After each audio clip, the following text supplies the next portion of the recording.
नमो तस्स भगवतो अरहतो सम्मा सम्बुद्धस्स। संगे चिदान सुगे छोनम ला झंझो बदो तने क्यों छे तगे जिसो गिबे छोनम के डोला बिंजे संगे डूबे।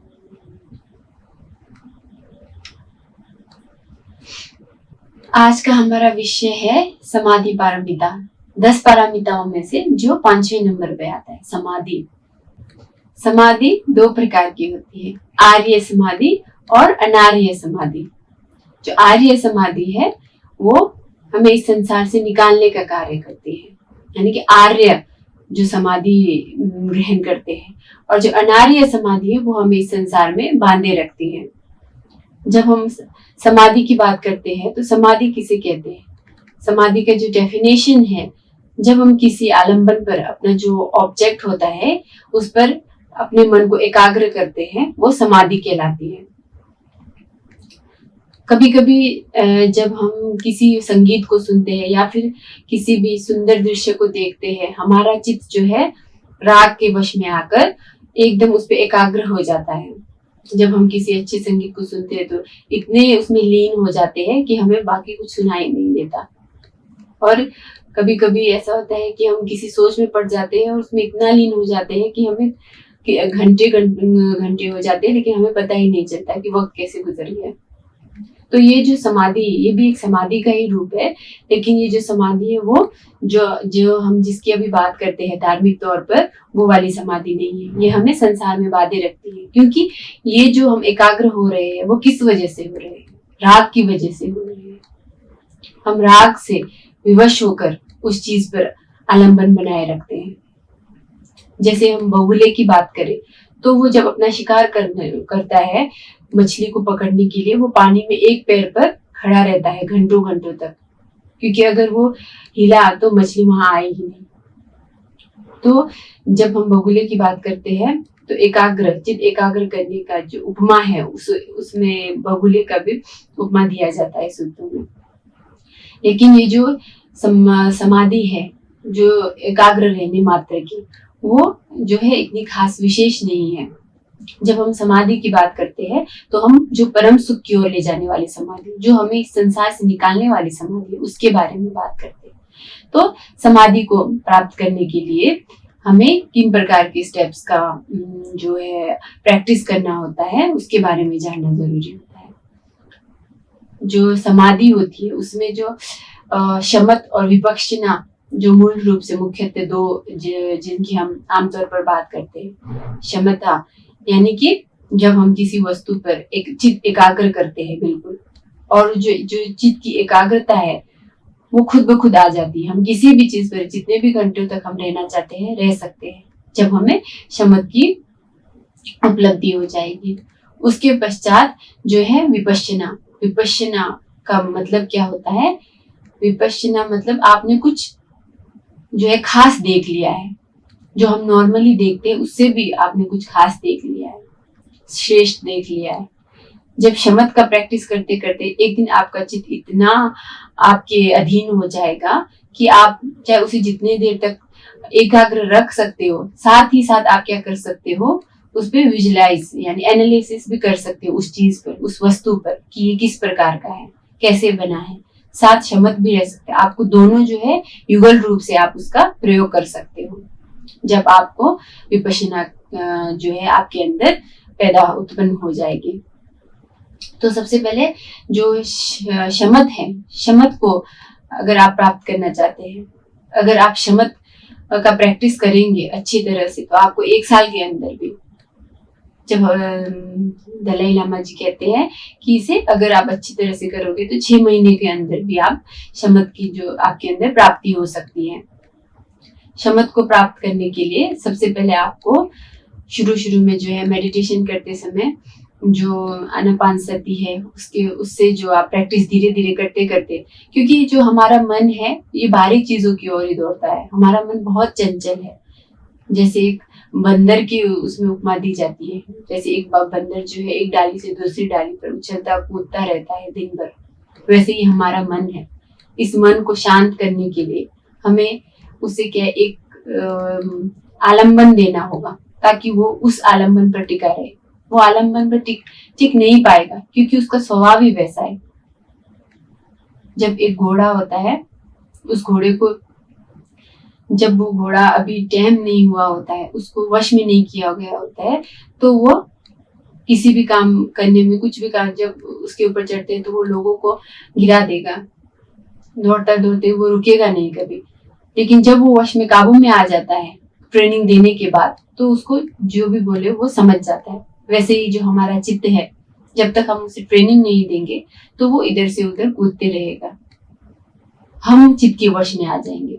वैसे चित्त जो है, हमें अपने वश में चित्त को करना है, क्योंकि हम जो है चित्त के जो हमारा चित्त है, जो हमारे स्कंद है, वो हमारे चित्त और स्कंद जो है, इन सब से मिलकर हम कह जो अहम, जो मैं का नाम हमें मिलता है। लेकिन क्या है, हम चित्त के उस वश में आ जाते हैं और चित्त हमसे जो भी कराएगा हम उसी के पीछे दौड़ते हैं। जब हम शमत की प्राप्ति कर लेते हैं तो क्या होता है, हम चित्त को अपने वश में कर लेते हैं और हम जैसा चाहे चित्त को, जिस सोच में हमें, जो भी सोच हमें लानी है अपने मन में, वो हम ला सकते हैं। हमें कोई डिप्रेशन, कोई परेशानी, जब भी हम दुखी होंगे तो हम अपने चित्त को परिवर्तित कर सकते हैं सुख में। तो शमत को प्राप्त करने के लिए पहले जो हमारे चित्त की अवस्थाएं हैं, 9 प्रकार की जो अवस्थाएं होती है, उन अवस्थाओं को धीरे धीरे प्रैक्टिस करते करते हमें शमत की प्राप्ति होगी। तो अगर हम 9 चित्त की अवस्थाओं के बारे में बात करें, तो सर्वप्रथम जो अवस्था है वो है जो बाहरी, जितने भी बाहरी के मटेरियलिस्टिक जो थिंग्स हैं, उन पर अपना चित्त ना दौड़कर एक स्थान पर बैठ के अपने चित्त को जो है भीतर के रूप में, भीतर के और लाना, मतलब कि अपने अंदर झांक कर देखना, बाहर की चीजों से अपने चित्त को है जो मोड़ कर अंदर की तरफ लाना। सबसे पहले जो अवस्था है, उसमें भी आपको परेशानी आएगी। इसके लिए जो है आप कई प्रकार के मेडिटेशन कर सकते हो। जैसे महायान में देखा जाए तो महायान में प्रैक्टिस करने से पहले उसकी बैठने की विधि, जैसे कमर बिल्कुल सीधी होनी चाहिए। अगर महायान में देखा जाए तो आंखें जो है आधी बंद होगी, अपने नाक की जो है नोक, जो नाक की नोक होती है उस पर देखना है, और जो अपनी जीभ को है वो अपने जो हम बोलते हैं जिसको प्लेट, जो ताल जो ऊपर होती है उससे सटा कर रखना है। अपने दांतों को ना बहुत ज्यादा जोर से टच करना है, जैसे आप नॉर्मली रहते हो वैसे ही रखना है, और जो कंधे होते हैं उसको सीधे रखना है। इस प्रकार के जो बैठने का आसन जो है पीछे से थोड़ी ऊपर की ओर रखना है। इस प्रकार की कई विधियां होती है करने के लिए, और धीरे धीरे जो है अपनी सांस पर ध्यान देना है। सांस आ रही है, जा रही है, सांस छोटी है, बड़ी है, इन सब किसी ऐसी जो परिस्थितियां, जो सांस की जो जैसे भी कुछ सिचुएशन, जिस तरह सांस चल रहा है उसको नहीं देखना, बस आ रहे हैं या जा रहा है उसकी ओर ध्यान देकर, सांस पर ध्यान देते देते धीरे धीरे जो है हम अपने मन को एकाग्र कर पाएंगे। शुरुआत में यही करना पड़ता है। शुरू में जो है आप चाहे 21 बार का आप प्रैक्टिस कर सकते हो, जो सांस है उसको 21 बार देके। अगर आप 21 बार भी बिना कुछ दूसरी सोच को लाए कर पा रहे हो तो उसका मतलब आप काफी आगे पहुंच गए। लेकिन हम 21 बार भी बिना कुछ अपने विचार अपने दिमाग में लाए इसे कर नहीं पाएंगे, क्योंकि हमारा चित्त जो है अभी बहुत ही संयम में नहीं है, हमारे काबू में नहीं है। तो दूसरी अवस्था में क्या है, जो हमने चित्त को अपने अंदर की ओर जो करने की कोशिश की थी उसको और थोड़ा लंबे समय तक, पहले आप अगर 1 मिनट 2 मिनट तक रख सकते हो तो उसे अब और थोड़ा धीरे धीरे करते हुए समय को लंबा लंबा करना है, और उतना ही कोशिश करना है कि आप अपने चित्त को एकाग्र कर पाए।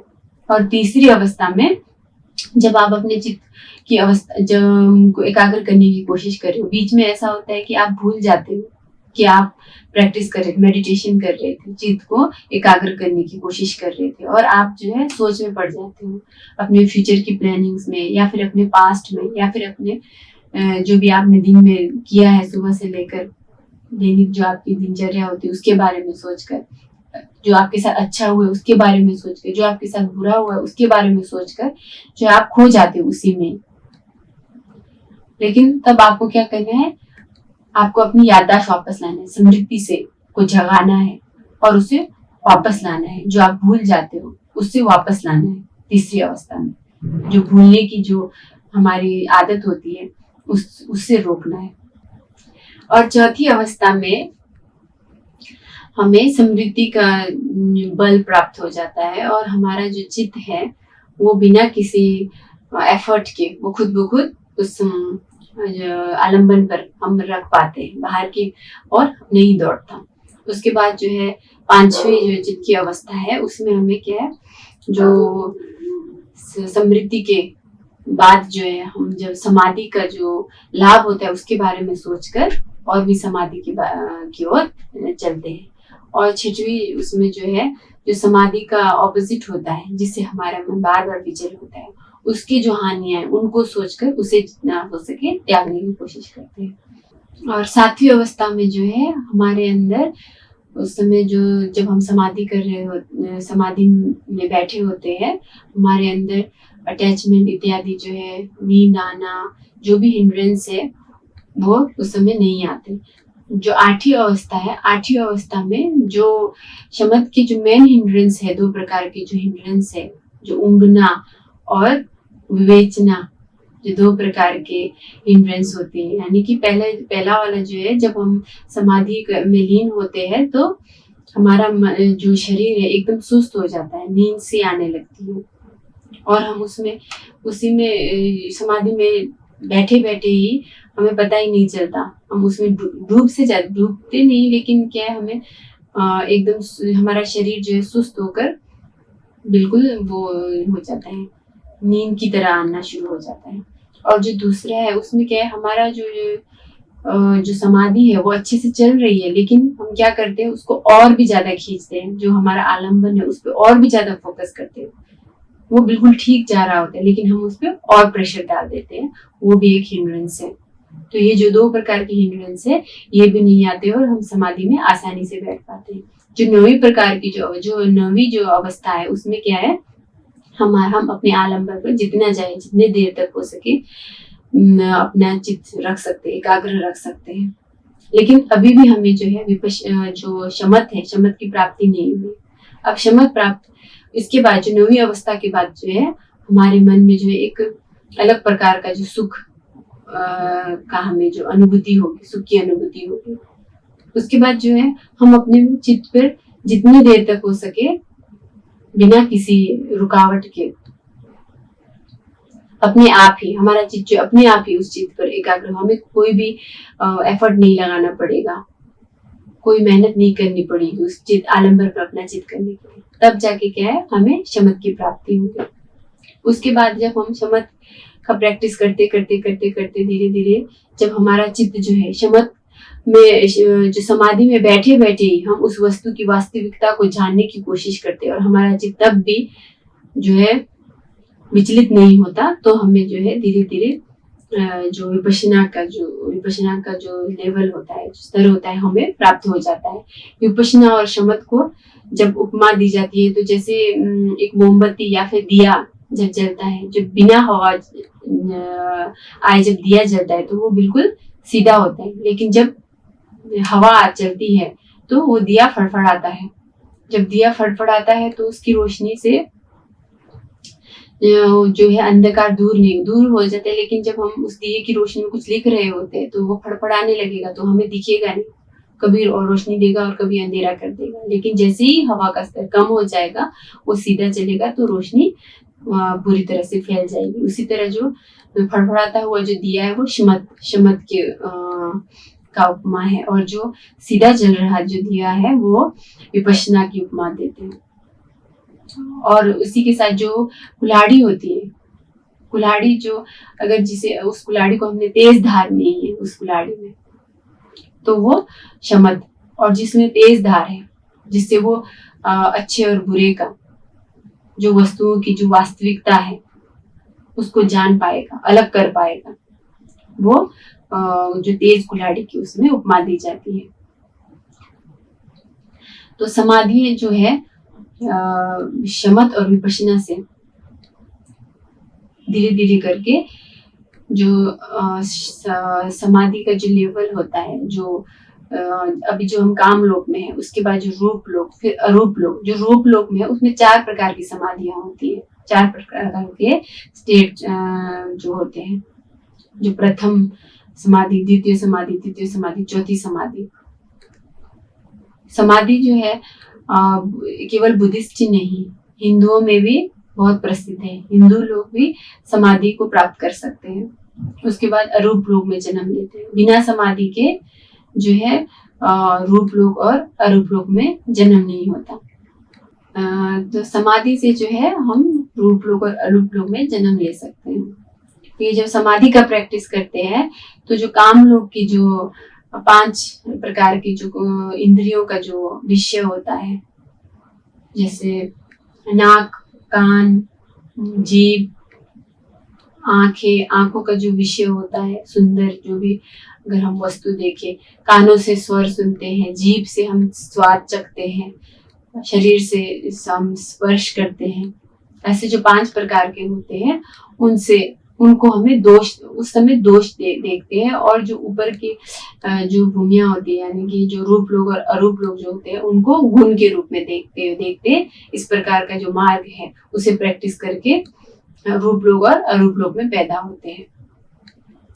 जो दैर्थिक लोग होते हैं वो इस प्रकार का प्रैक्टिस करते करते करते अंत में जो है अग्रभव, यानी कि इस संसार का सबसे ऊपरी वाला जो हिस्सा, जिसे अग्रभव कहते हैं, वहां पे पैदा हो जाते हैं। उनके हिसाब से वो उनको मोक्ष के रूप में लेते हैं।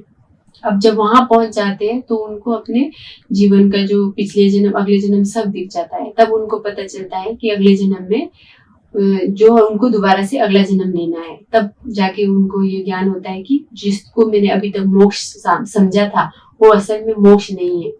तो वो लोग, उनकी जो है चित्त में मिथ्या दृष्टि पैदा हो जाती है कि धर्म का मार्ग करके कोई मोक्ष की प्राप्ति नहीं होती है, वापस दोबारा इस संसार में पैदा होना है।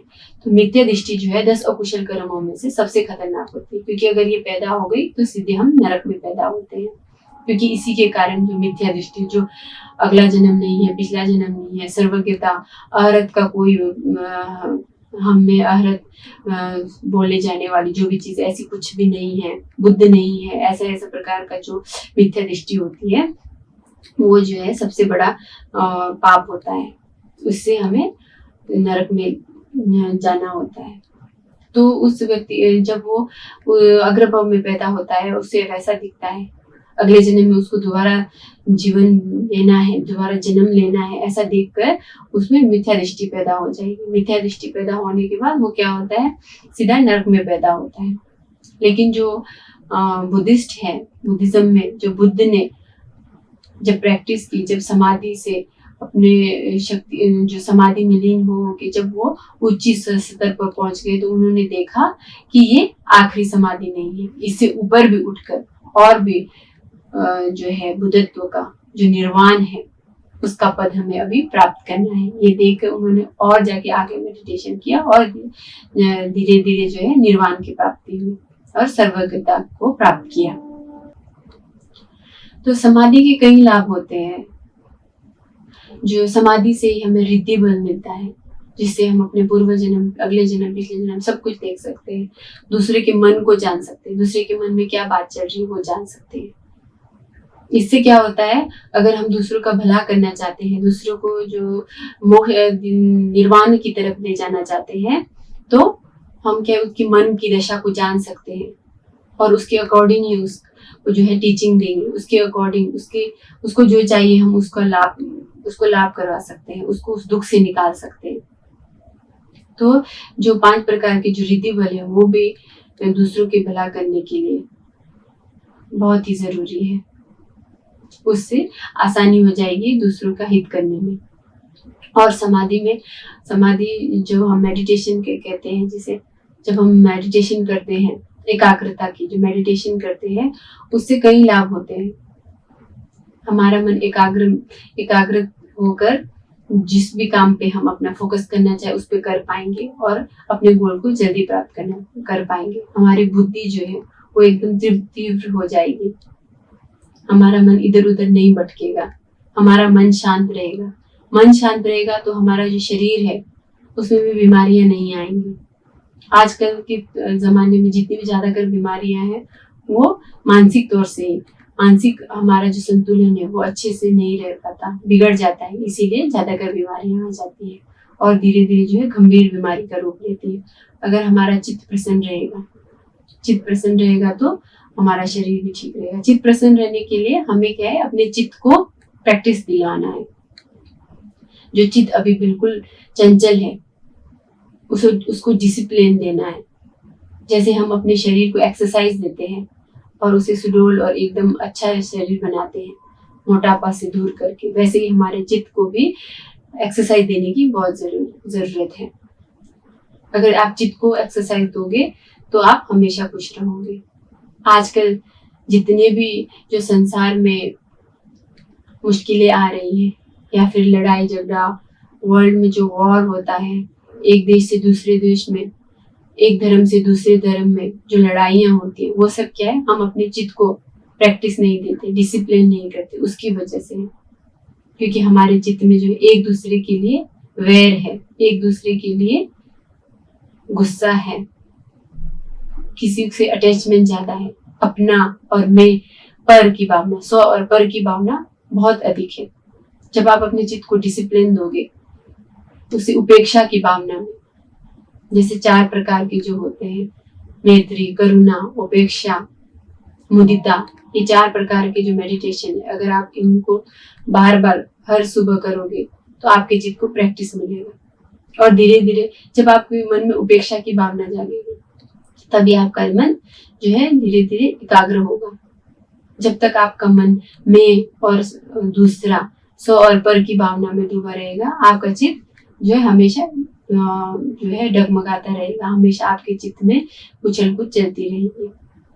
इसीलिए समाधि के कई लाभ होते हैं और समाधि को अगर आप अच्छी तरह से करें तो उसका जो फायदा है हमें एक ही साल में देखने को भी मिल सकता है।